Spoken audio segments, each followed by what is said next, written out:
Hello, everybody. Hello. Hello, hello. How's it going? Doing awesome. Yourself? Doing well. Thank you. Hello, Ria. Hello.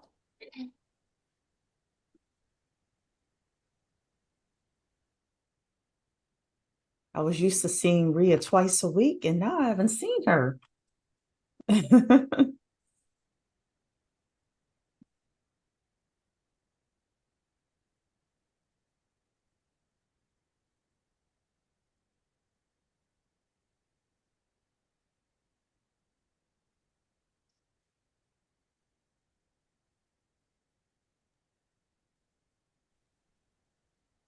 Good, good afternoon, everybody. We're going to wait just another couple of minutes, give people a chance to come in, and then we'll get started with our guest. And I don't know if we're going to live stream within the grid group and Facebook and all of that good stuff, but we have our champ here from Grid HQ, as well as our special guest for today. Let me, I don't like the way this background is looking, so let's fix this.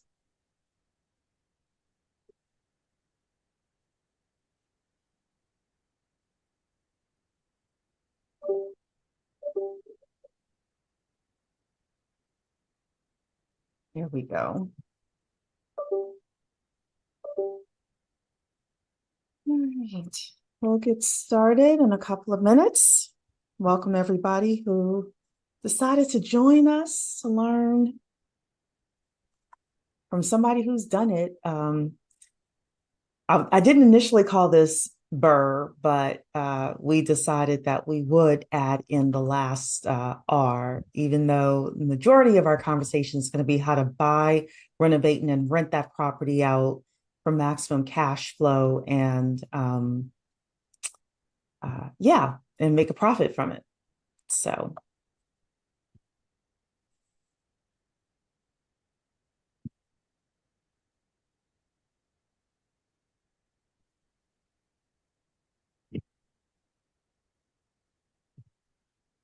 Cool.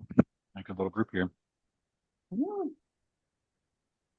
hello, everybody. Hello. We'll start in one more minute, give people a chance to come in.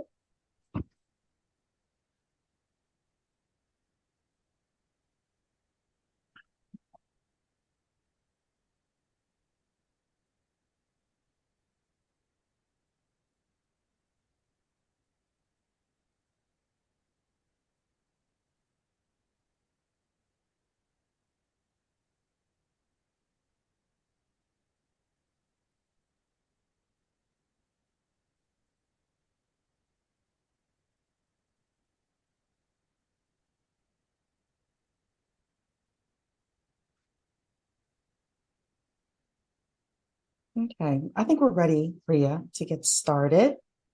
We got a nice group here. So let me know whenever you're ready. Oh, we're on Facebook already. All right. Great.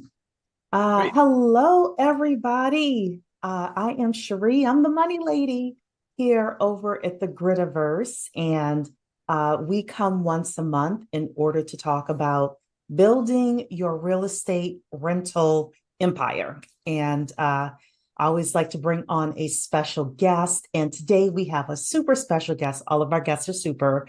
Um, However, Cory King is down in the Knoxville area. He is a realtor. He runs a real estate team. He is an investor. He is a proud father of four, Three. three. I'm Yeah, giving him three another boys. baby. Yeah. Um, a proud father, proud husband, and super great guy. So, welcome, Cory. Sure, you're too kind. Thanks so much for having me on today. Absolutely. So let's jump into the conversation with regards to today's conversation is about how to buy a property, renovate it, and then rent it out. And Mm. we want to have a conversation from the point of view of people who are looking to build a portfolio, build a legacy, things like that. So why don't you just get started with a little bit about yourself, how you got into real estate investing, and then I'll ask you additional questions in order to pull gems out of you. And I will say to anybody that if you want to ask a question, you can put it in the chat. And if I call on you, you're welcome to come off mute and ask your question because we're a small, intimate group here today. So, but Cory, I'll let you go first. Awesome. Well, thanks so much again for having me on. Always grateful to be able to just, share some insights and help people out. It's something I'm truly passionate about. And so my name's Cory King. I'm an agent investor here in Knoxville, as Sheree mentioned. I've been doing that for about 6 years here, running like the real estate side of things in Knoxville. But I really started my investing journey back in 2009 when I was just a first-time home buyer at 22 and started down the house hacking path of buying a home as a primary, getting into it, renting out the other two bedrooms, offset my income, and from the investing side, it grew then from that to finding a bit of a niche in 2010, 11, 12, where I was going to auctions in East Central Florida, where I lived at the time, and was buying mostly like collectibles and things like that. These are auctions where it's cars, boats, tools, collectibles, and real estate would happen to filter through that. There was certain foreclosures going on at the time, and so I found a fun little niche where I was buying vacant lots in subdivisions that kind of crashed in '08, where builders went out and you had all these halfway built subdivisions around Florida, and I found a little hole in the market or opportunity there where I could buy those lots between, say, people's houses, where it was a house, vacant lot, a house.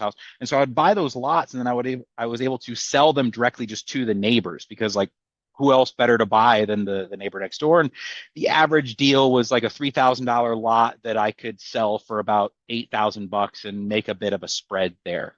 And so that was a lot of fun. That kind of really helped me learn the ropes a little bit of how to create kind of arbitrage, how to find opportunities and invest in.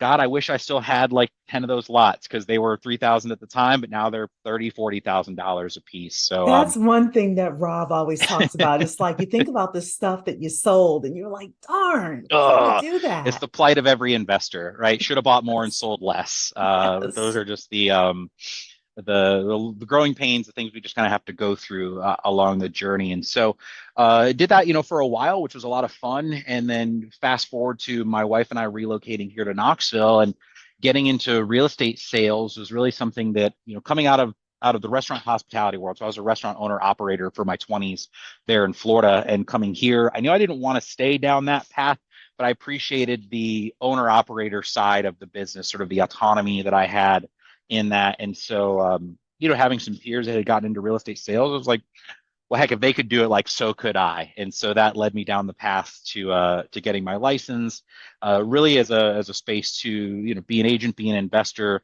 I loved the opportunity I had to be able to, find and buy and sell my own stuff, which was really cool. And through that, discovered a bit of a hole in the market here locally where there really wasn't any kind of agent or team that necessarily specialized in working with investors, say, in this market. And so we continue just to focus on that niche. And now here we are about 6 years in, and that still drives a good amount of our business is just working with investors, folks that are brand new, always been reading a lot of or listening to a lot of podcasts, reading books, but really haven't taken action. We love working with those folks and helping them find their first deal. And we also work with seasoned investors who've been in the game a long time and are maybe looking to diversify their portfolio in a way. So we love it. I mean, that's really kind of in a nutshell how we got here to this point.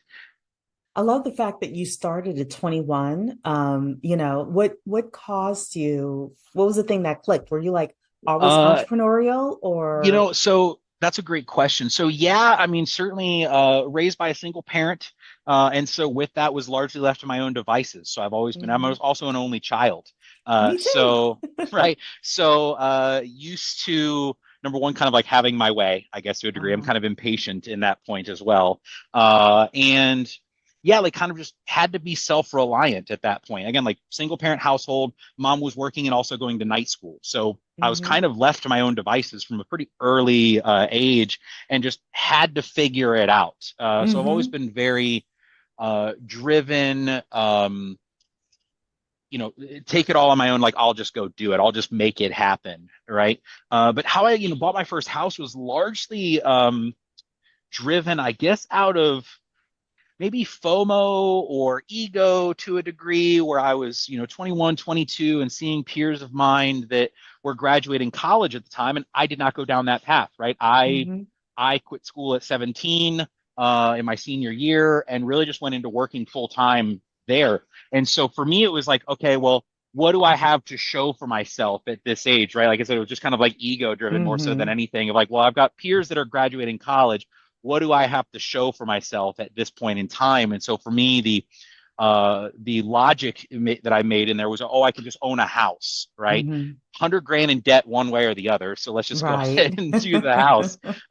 So that was largely how I just got started on that. It was, I wish I could say it was like with this forward thinking of I'm Mm-hmm. going to be this whole, no, it was largely just FOMO and ego Yeah. kind of driven to it. But like grateful I went down that path, certainly. Yeah. Tell us about the first property that you bought and renovated. Yeah. So the first reno property, I mean, this is such a good one. Like we drive so much. So I've driven so many lessons from this. So like my first real renovation one was this. It also happened to be a historic home as well. So 120 years old and, naively thought that this would be some kind of 5 month $50,000 kind of reno, and it turned out to be 11 months and about $110,000 in renovation into there. So I learned a lot with that one. That's a life lesson there. A Yes. 100%, 100%. I learned one like how to plan for unforeseen things. Because Hmm. appearing surface level, I thought, this is all going to be mostly it's like surface level. I didn't account for the $30,000 in termite damage and framing and foundation work that had to go into that thing, right? Wow. And so I quickly blew through my renovation budget. I used a hard money loan for it and blew through my renovation quite quickly. And I was like, oh man, we're still 6 months and 60 grand short. And I had to just hustle that out. Like that was purely just had to find a way to make the money to keep that project going. Because otherwise I was just at a standstill. Right, right. Yeah, it was So it was so a did lot. so did you flip that house or did you keep it and No, rent it so out or kept it and rented it, right? So I interesting? kept it. I knew that my original plan was actually to do more of like a midterm rental with that, but it's also Hmm. in a neighborhood that supports student rentals as well. And so I was confident on the math, right? Like I was confident on Hmm. what my ARV was. I was confident what my rental was what my rents were gonna be, which at the time was like $3,200 a month in rent, by really niching down. If I took just a long-term rental approach for a home like that, realistically, it's probably in the 23 to $2,500 a month range from a long-term Hmm. rental standpoint. But because I chose to really niche down and say focus on students for that neighborhood, it now rents for we just re-signed the lease for 3650 a month Very on that good. one. Yeah, right. Very, very Uh, good. so I Which ended up student rentals are considered medium-term rentals yeah, because or, it's or not for a full year. yeah, so in that, I have them, they sign a full year lease. It's July to Hmm. July. So if they're Oh, not there okay. for May through July, like You still get okay, your money. rent's Yeah. still due. Hmm. They could sublease it out, I guess, if they wanted to, but largely they Hmm. haven't. There's 4 or 5 guys that live in that house, and Hmm. some will leave for the summers. Usually one person hangs around, picks up a job, or does something in Okay. town. So it's never really vacant at any point, which is, Cool. again, cool Which for which me. you really don't want your rental to be vacant. You kind of do Yeah, want no. somebody living there.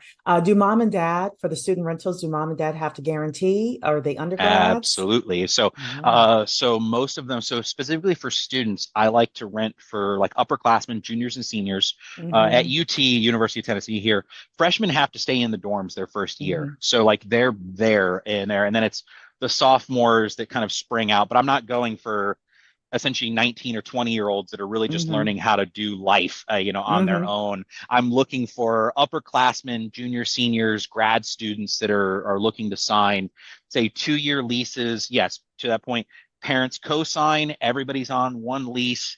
So I'm not chasing everybody around for their individual shares. Like they Mm-hmm. figure out how they want to pool their money. I collect one check every month with the parents guaranteeing it on the backside. Fantastic. So let's pretend like you are ChatGPT, you're Cory GPT, right? Sure. Yeah. And we're going to input a prompt that says, I'm thinking about buying and renovating and renting a property. I know that I want to do this as my first thing.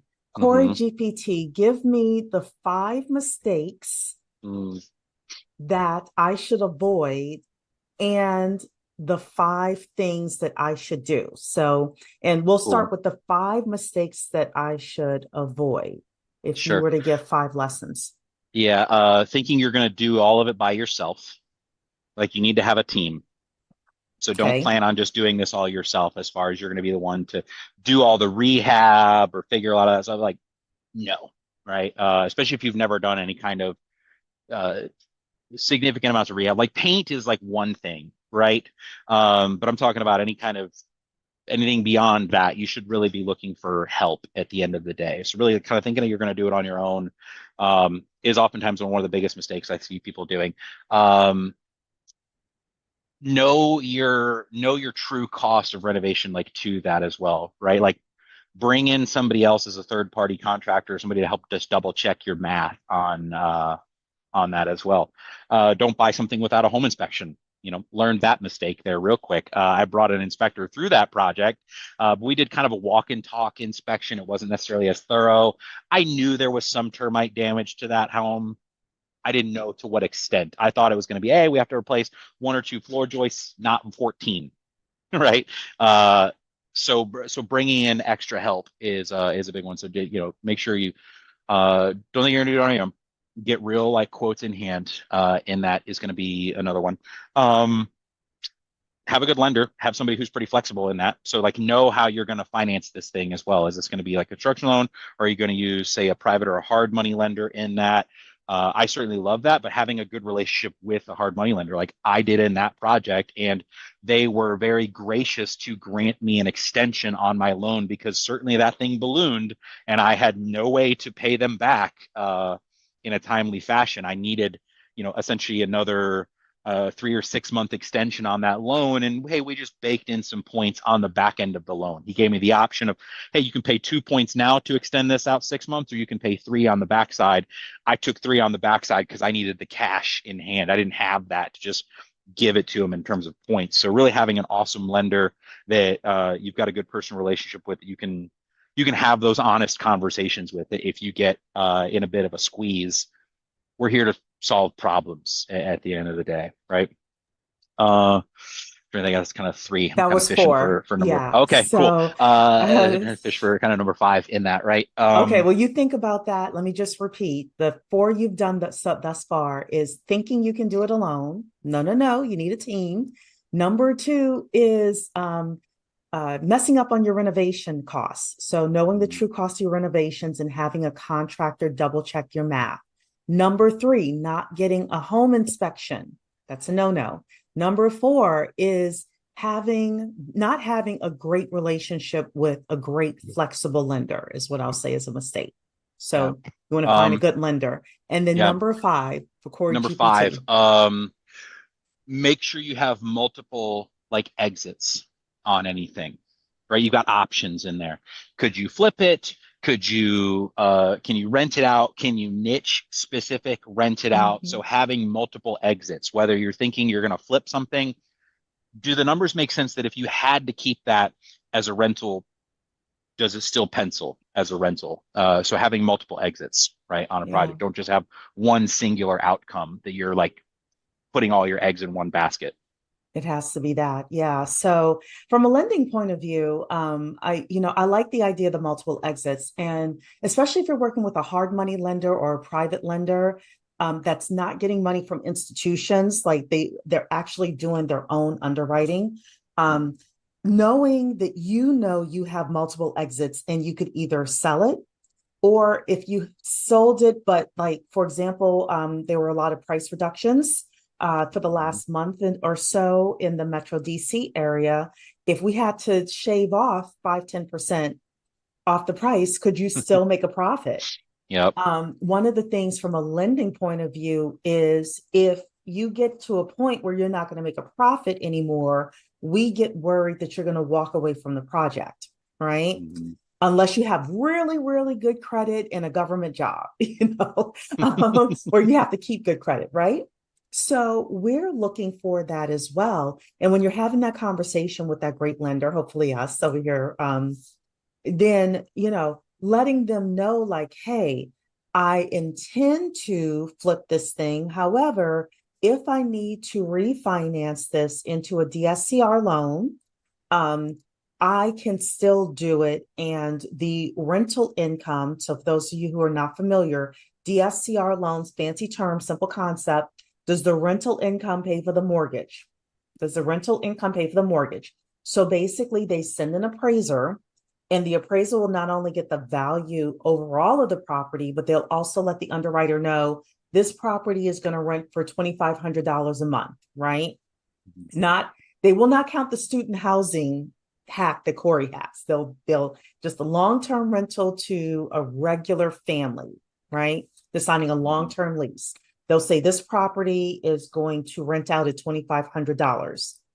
And then they're going to look at your mortgage, including your principal and interest, your taxes, your insurance, and if there's any HOA fees, they're going to count that as well. And they're going to Mhm. ask, does that $2,500 pay for all of those things? And if the answer is yes, and you've got a decent credit score, then we know we can refinance you there. So, you've Yep. got two different options there with regards to um, paying off the lender, let's say it like that, Yeah. or multiple exits, like Cory is saying. So, what did I forget there with regards to that, Cory, the multiple exits? Well, I mean, just in that, like you nailed it in terms of just knowing that the bank's going to want to make sure that this can at least be covered, right? Like I'd already done Mm-hmm, my math on the front end to knowing that, hey, as I refinance this out, the note is going to be somewhere probably in that $2,400 a month range. So I was at least confident again that, all right, like this is going to maybe break even for me. It might not, worst case scenario, it's just not going to cash flow. I'm just going to have my money like kind of sunk there. And that's mm-hmm, that.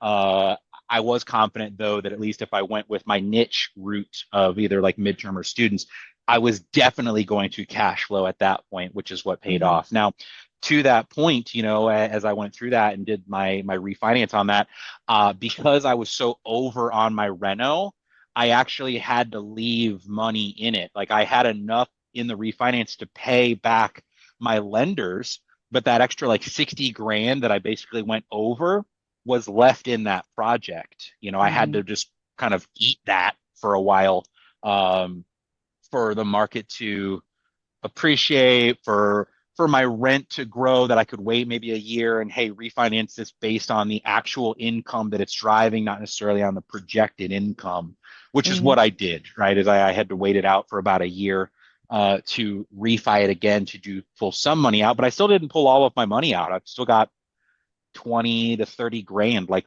kind of sunk into that house still. I'll either have to wait another couple of years to do that, or I just, leave it and it is what it is. Leave I'm it just in going to there. collect it Yeah. over time. And that's fine for me too.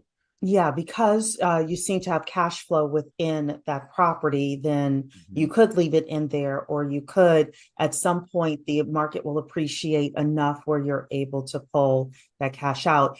And I'll let people know from a lending point of view, if Cory is able to show either 12 months or 24 months um, of income, his student rental income, there are ways for certain lenders to be able to look at the money coming into your bank account. Okay, we're going to count that rental income because we actually see that cash coming into your account. So Mhm. so that's where you also want to work with a good lender that is also able to kind of think outside the box and have multiple places where they can go and present your loan to, if you're dealing with a broker.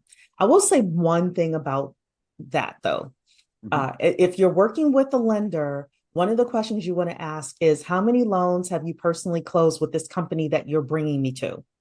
The Hmm. reason for that, and I learned this the hard way, is I was working with a client and we let the lender know up front, all of these things. One of the issues was it was a rural property, and the borrower had two, and it was extensive. Sorry, it was a rural property, extensive reno.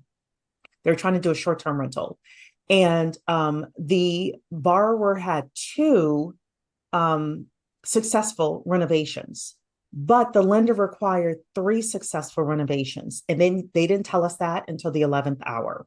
So, you know, part of a good lender is like really vetting wherever they're going to send your loan to. Whether for us it's like institutional or whether we have a private lender, we have this private lender, great. Are they actually going to close the loan? Because that's the one Hmm. thing that can mess up your EMD, and you actually putting your money at risk is, trying to save $4 a month, in a mortgage payment, but going to somebody who can't close the loan. So Hmm. yes.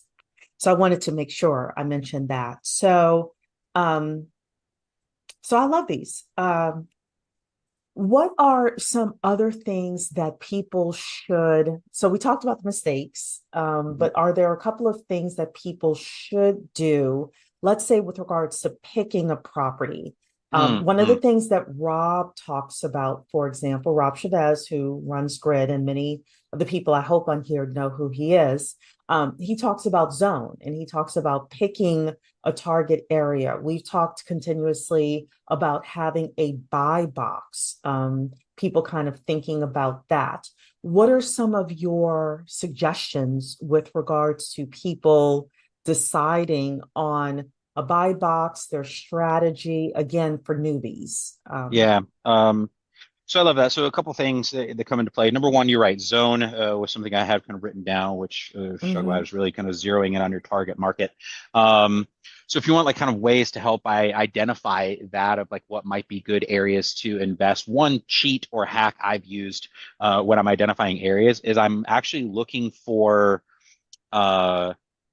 I'm looking for like certain stores, for example, Target, great example. mhm, mhm, Aldi, grocery store. These are companies that do an extreme amount of due diligence on the front end before they ever put a shovel in the dirt and decide where they're going to plant their store. They already know like the demographics of the area, the general street traffic, the median income, etc. Like leverage those companies, right? They've already done their due diligence on the front end. So I'll look it up if I'm analyzing a market. I'm going to look for some of those stores. I'm going to say like, all right, where's the targets in this market? And I'm going to look for about like a 3 mile or so radius around that target, or Publix or Aldi's, like you name it, right? Harris Teeter, I think might be like some different markets as well.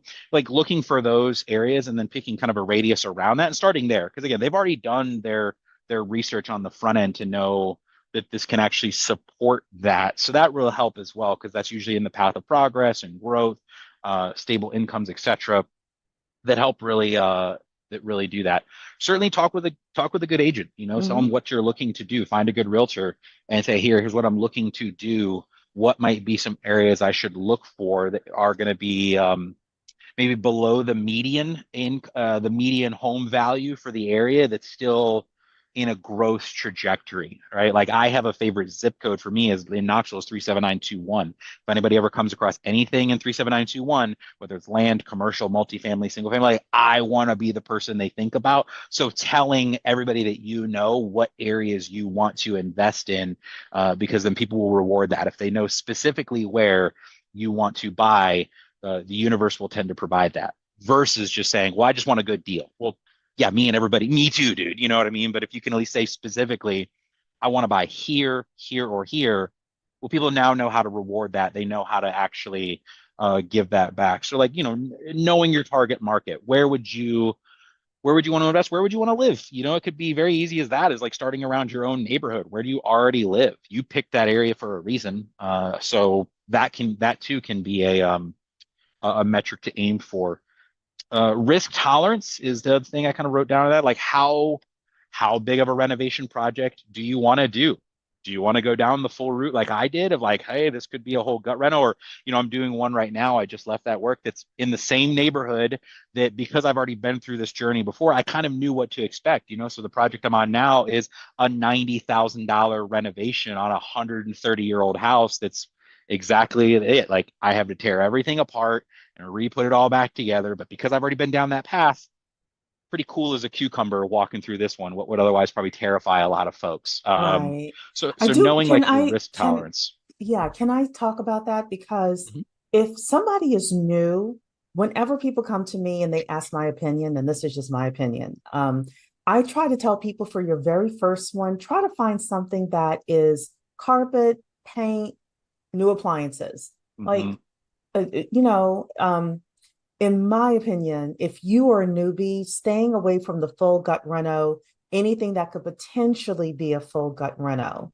Um, maybe, the kitchens, maybe changing out the kitchen cabinets or Yeah. something like that.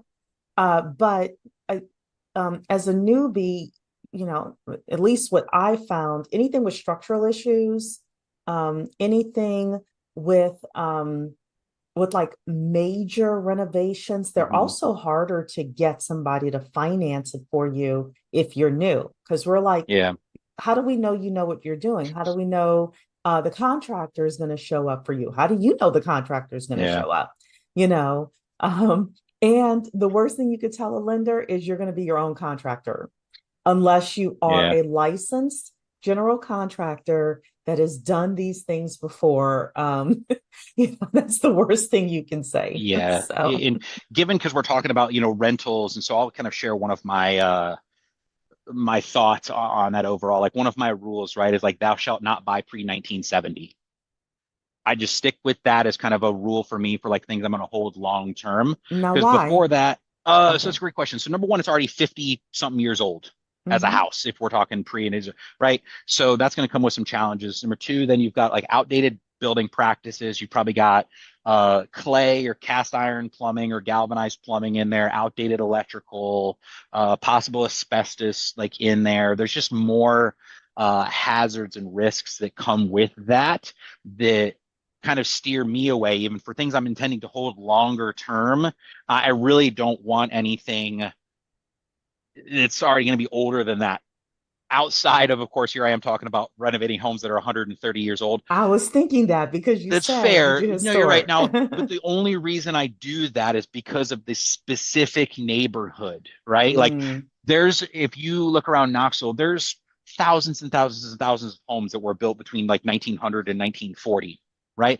I don't do anything in those homes unless it's in this one specific neighborhood, which is Mechanicsville here in Knoxville, because I have a niche that I'm servicing, which is that midterm or student housing niche. And I do that because of its proximity to the university in downtown. It's the mhm, closest neighborhood to the university in downtown that's not already, say, a largely student rental base. Like we got a neighborhood, Fort Sanders, which is mhm, 90% student housing here. So this is the neighborhood like just outside of the fort. So I have a specific niche, but I don't do anything in in the other older homes otherwise. I go kind of okay. out more into the suburbs that are going to be 1970 or newer at that point because I'm playing a largely buy and hold game. Like I'm holding on to properties for 15, 20 years. I don't want to buy something that's already 80 years old. It's going to be 100 years old when I'm looking to sell it, or it's already 100 years old. It's going to be 120 when I want to sell it. No, I'll buy Hmm. something that's maybe 50 years old at the Hmm. oldest, that's going to be 70 years old when I'm ready to exit on that. So yeah, like zoning your market and really knowing like your risk tolerance, especially your first one, I would of course echo that.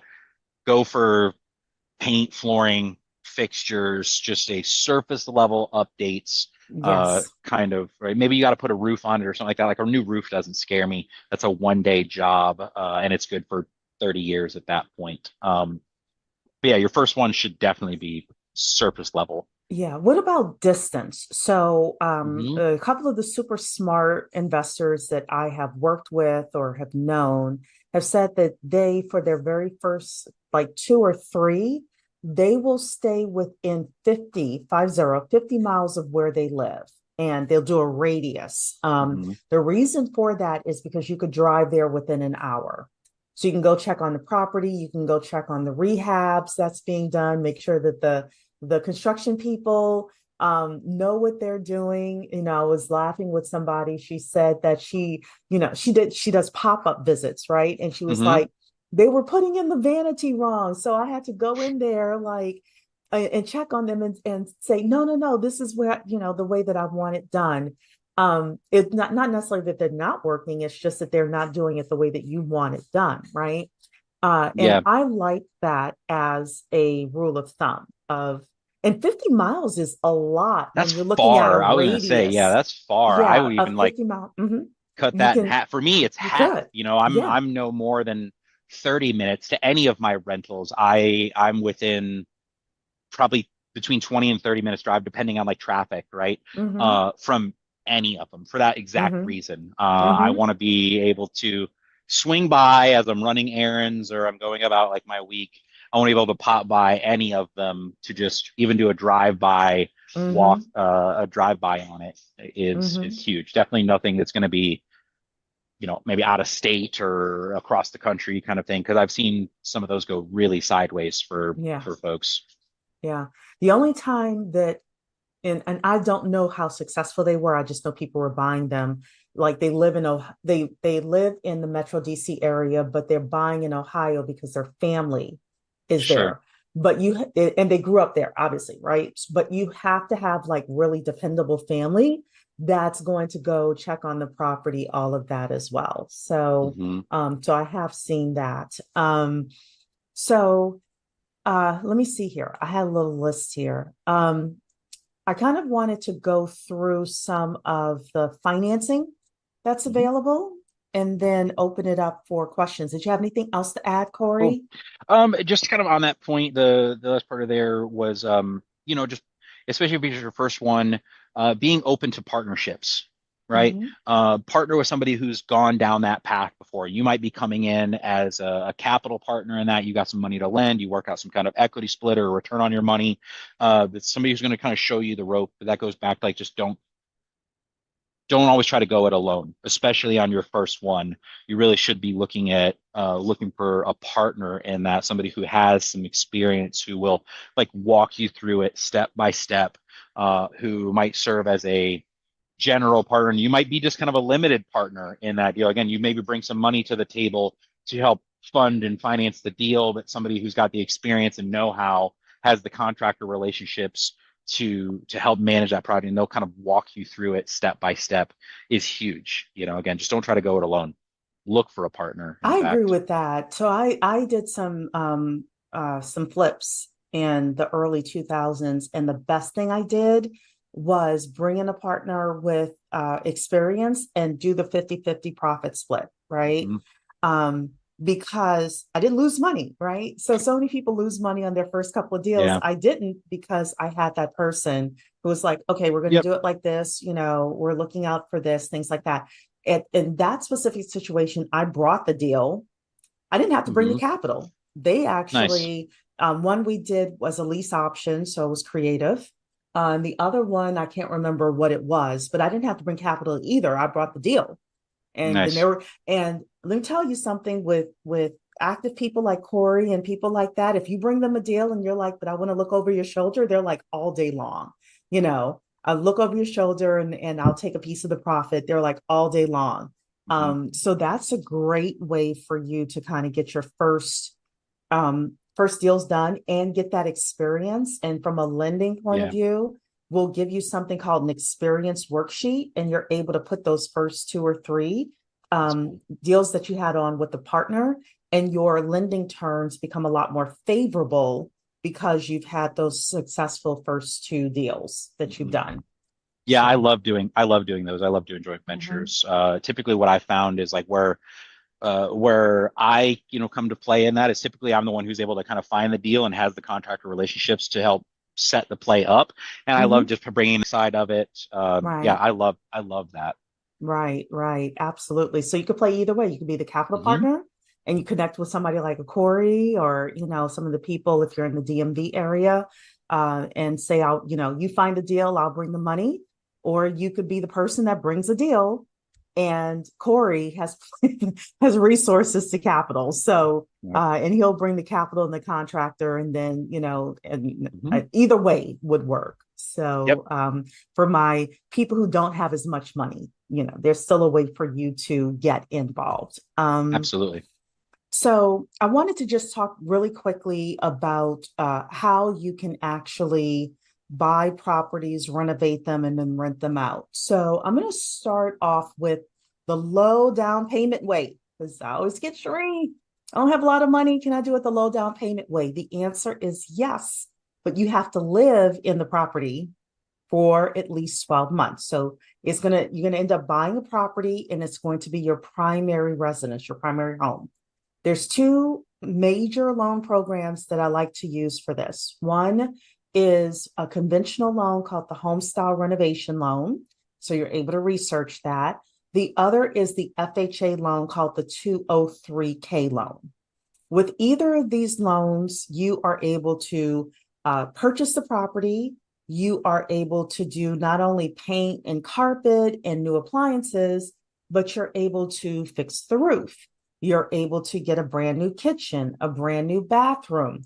You're able to do landscaping, inside and out.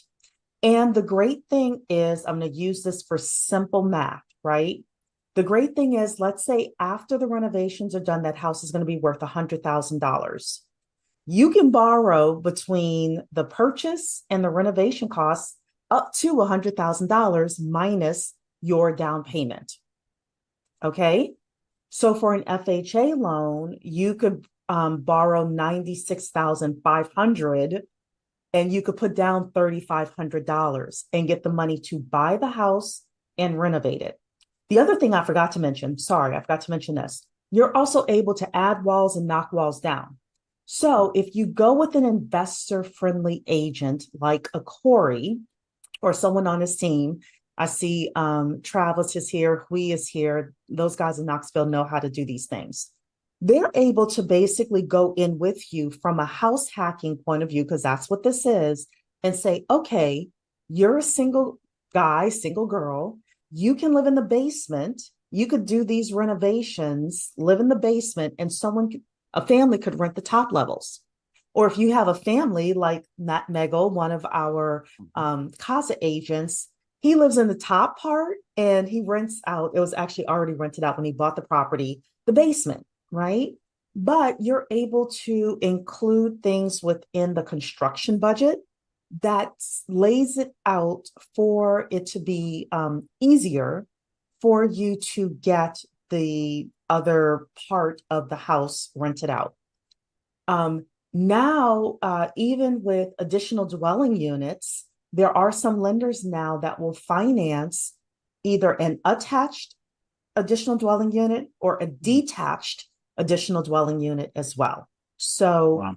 it is about working with a really good lender and working with a really good investor agent, a real estate agent who's investor friendly, and just being creative with regards to what you're able to do. Um, if you that's so primary residence is part one, right? Part two is if it's just going to be an investment property. You are able to get loans anywhere from 6 months to 18 months in order to purchase the property, renovate it, and then you're either going to sell it or you're going to refinance it. So the lenders are going to look at the after renovation value and they're going to look at the total cost of the loan. And usually there's some sort of, there's a couple of different calculations that they do in order to tell you, like, okay, here's how much we'll give you as a loan, and you have to bring the rest. Uh, Depending on your negotiation skills, there are some lenders out there that will give you all the money in order to purchase and renovate the property. I can connect you to those people, but usually the purchase and renovation cost cannot be more than 70%, 70% of the after renovation value. Um, and then we also have lenders, you'll have to bring a little bit of money to the table, but you're able to get the money to buy and renovate the property, and then you can refinance it into that DSCR loan, which is where the bank will look, or the lender will look at the rental income. They'll look at the mortgage and they'll say, can the rental income pay the mortgage? So the final thing I will say, and then I'll toss it over to Cory because I know he knows a lot about the money aspect as well. The final thing I will say is, with the rates the way that they are now, we have a lot of people coming to us. We didn't do their initial fix and flip loan. We didn't do their initial 12-month loan, but now they're coming to us and they cannot refinance without bringing money to the table, to the closing table, because their cost of purchasing and renovating the property is more than what lenders across the board are willing to refinance for. We're seeing that a lot. So a great lender is going to not only make sure you can get into the first part, which is the buying and renovating loan, but also that you'll be able to refi at the end of the day. So we do that for our clients.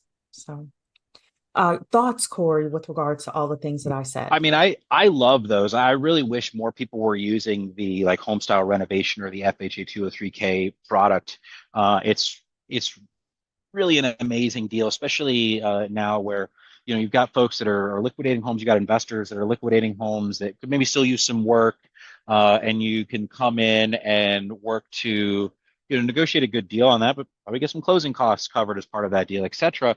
And then, yeah, go to the bank that will totally fund the purchase and the renovation of something. We had a listing last year that was in South Knoxville, there across the river, and great basement ranch on a couple of acres, 5-10 minutes from downtown, just like stellar location. But the home was in rough shape, right? But I love that buyer came in and used an FHA 203K loan because the home's worth, like fixed up, is worth $500,000 easy. They bought it for about 200, somewhere around that range.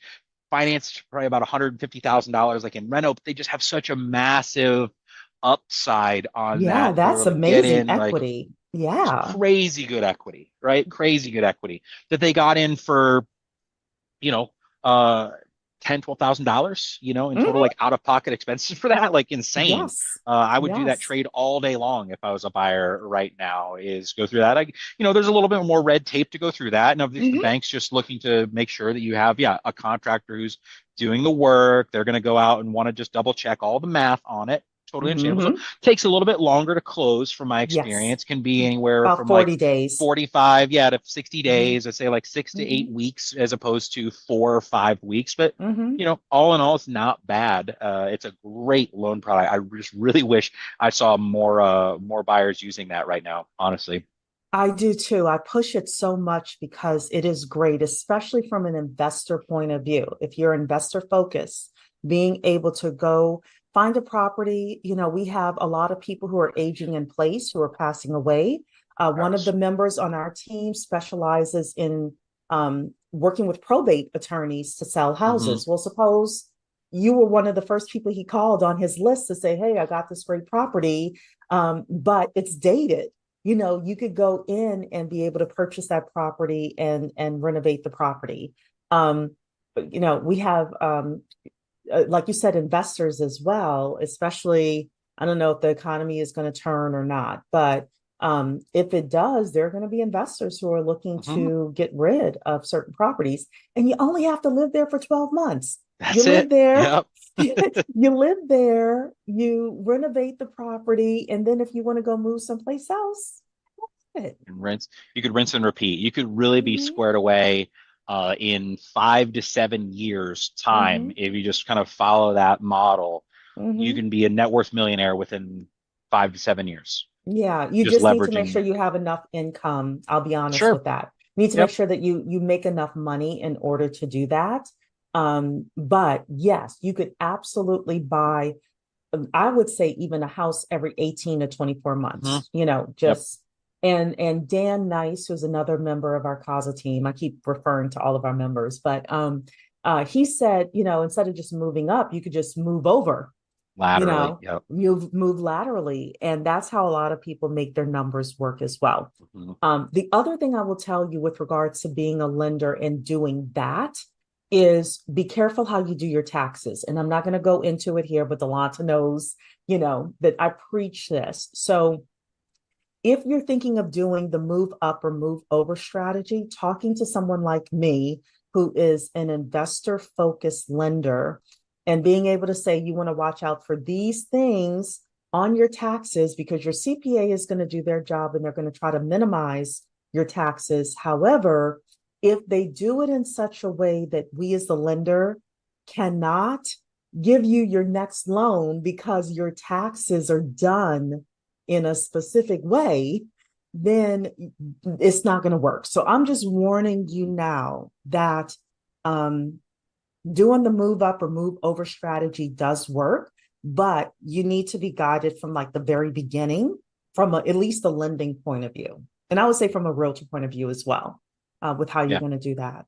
So I may hold some classes on it, but I'm scared people won't come. And it's a boring topic, but it's so So like much once value you though. get it, there's a lot of value to it. Yeah. 100%. Yeah. I mean, I think it's just one of those things where just people don't know, right? Like Hmm. so much of us grow up in households where we don't talk about money, politics, or Hmm. religion. So like, how do Hmm. you even know Yeah. what to do, in that? So, and we live in such an amazing age of information now where it's so readily accessible compared to even just like a decade ago, right? Like Yeah. it just we're Yeah, so it's just true. early into like social media and just like internet and just it's only in recent years that a lot of this info has been just so readily available that Hmm. it's out there, you know. Yes, yes, absolutely.